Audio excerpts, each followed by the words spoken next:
Okay, this is adding and subtracting rational expressions continued. So the first thing you want to do is see if you can look and simplify. Now I know a lot of students really want to cancel out those 4s, but what you have to understand is anytime you have something in your denominator, it's technically in parentheses even though you don't see it. So you can't cancel those 2 out because this isn't just 4, this is x minus 4. So when we're trying to find our LCD, what we're really looking for is a common denominator. And since these two have nothing in common, they have x in common, but they're 2 completely different linear factors. And since you can't break them up, you're just going to have to live with the both of them. So the LCD is going to be x minus 1 times x minus 4. What that means then is that in order to get the common denominator, this first fraction, it has a denominator of x minus 1, so it'll need to be multiplied by x minus 4. And the second fraction, this 4 over x minus 4, will need to get multiplied by x minus 1, because that's what it is missing.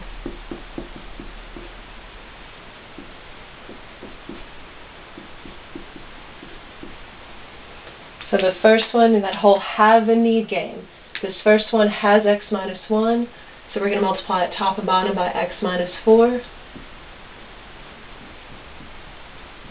And the second one has x minus 4, so we're going to multiply it top and bottom by x minus 1. Alright, and that is pretty messy. But now that we have a common denominator, you can see they both have x minus 4 and x minus 1, we can go ahead and unite them. The whole point is have the common denominator so that you're allowed to subtract. Now I'm just going to rewrite my numerator, reorganize it, because I like to have my monomials in front. So that's 6x times x minus 4 times x minus 1, and all of that is over that common denominator of x minus 4, x minus 1. And guys, we're kind of almost done here. The toughest work was getting the common denominator. Now that we have that, we just need to fix things up here. So I need to distribute that 6x, and just like before, it's going to get distributed to both, and that negative 4 also is going to get distributed to both. So that gives us 6x squared minus 24x minus 4x, and then a negative times a negative is positive.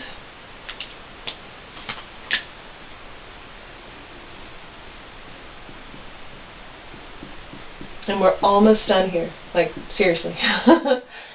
So our last step, we're basically done. We just have 2 different x's here, so we need to combine our like terms. You have 6x squared minus 28x plus 4 over x minus 1, x minus 4, might have said that backwards. And we still need to worry about our excluded values. I didn't really have room to write them there. So our excluded values are just the zeros of the denominator, so x could not have equaled positive 4 or positive 1. Okay, these are a decent amount of work. Now the nice thing about number 5 was that you just had linear factors here, so you didn't have to factor anything. On number 6, in order to figure out what your LCD is, you got to break this down. Do you guys know how to factor difference of squares? Yes, you do. You break down x squared minus 9, factoring it out, you get x plus 3, x minus 3. And you absolutely have to know that. So this denominator has x plus 3, x minus 3. This one has x minus 3. You're looking for the biggest thing that they can have in common without having like extra. They already have x minus 3 in common, so that's definitely going to be part of the LCD. So it's almost like you can think about canceling those out. This one has x plus 3, this one doesn't. So we also need to have x plus 3 there. Now what makes this one different about the last one is that when we go to multiply this one by anything, the first one, it already has the denominator it's supposed to have. So you can either think about multiplying it by 1, if you absolutely want, or nothing at all, and just leave it alone. But there is an understood 1. Some students like to have something to multiply it by. So if you're going to multiply by something, multiply it by 1.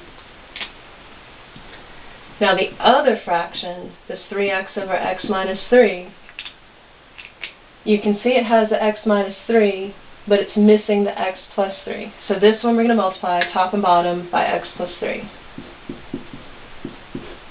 Because the whole point is we're trying to get it to have a common denominator. Now if you look at this, you have x plus 3, x minus 3, x plus 3, x minus 3. So you have the common denominator. Yay! And now you're just going to bring over your numerator. So that's 2x squared minus, and I really like to put my monomials in front, and you are allowed to do that. Alright, and again we need to now distribute. That 2x squared has nothing that you need to do with it, but this negative 3x does need to get distributed to both of those. So that gives us 2x squared minus 3x squared minus 9x, and that's still all over x plus 3, x minus 3. So our last step is just to unite your terms. So 2x squared minus 3x squared gives you negative x squared, negative x squared minus 9x over x plus 3, x minus 3, and x could not equal negative 3 or positive 3. Alright, last problem. This one's like this one, but harder because you have to factor both denominators.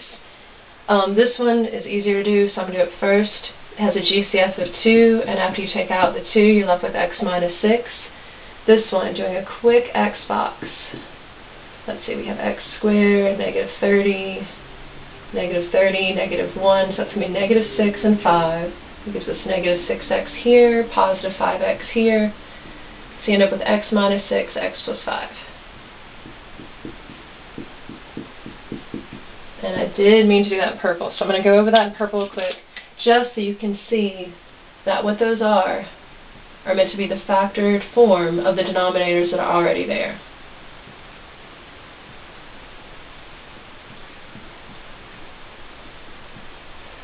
So what you're looking for when you're looking for the LCD is like the thing they have in common without going overboard. They both have an x minus 6. That's definitely part of the LCD. This one has an x plus 5, this one doesn't, so you absolutely are going to need an x plus 5. This one has a 2, this one doesn't. So your LCD is going to be making them as big as it needs to be without going overboard. And I know I keep saying that. But basically you factor it down, you kind of cancel out what they have in common, and then look for what the other one's missing. Alright, so in this first fraction, you have x squared minus 8. And once you factor your denominator, it really helps to keep it in factored form. Because looking at this one, you see it has these two. What is it missing? It's missing the 2. So in this one, we're going to multiply it top and bottom by 2. The other fraction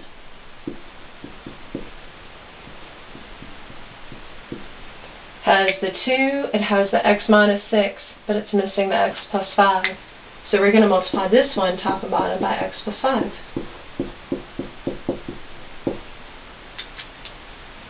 Alright, now that we've done that, if you look and check, both of them have 2's, both of them have x plus 5's, both of them have x minus 6's, so you have the common denominator that you were looking for. And because you have that common denominator, you're allowed to unite all this crud on top. Now, make sure you understand there are understood parentheses there. That 2 is getting multiplied to that whole numerator.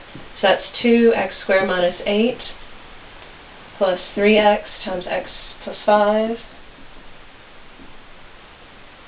Okay, now I need to bring this around. Just like before, now that we've gotten that united, we need to simplify the numerator, which means distributing anything that needs to be distributed.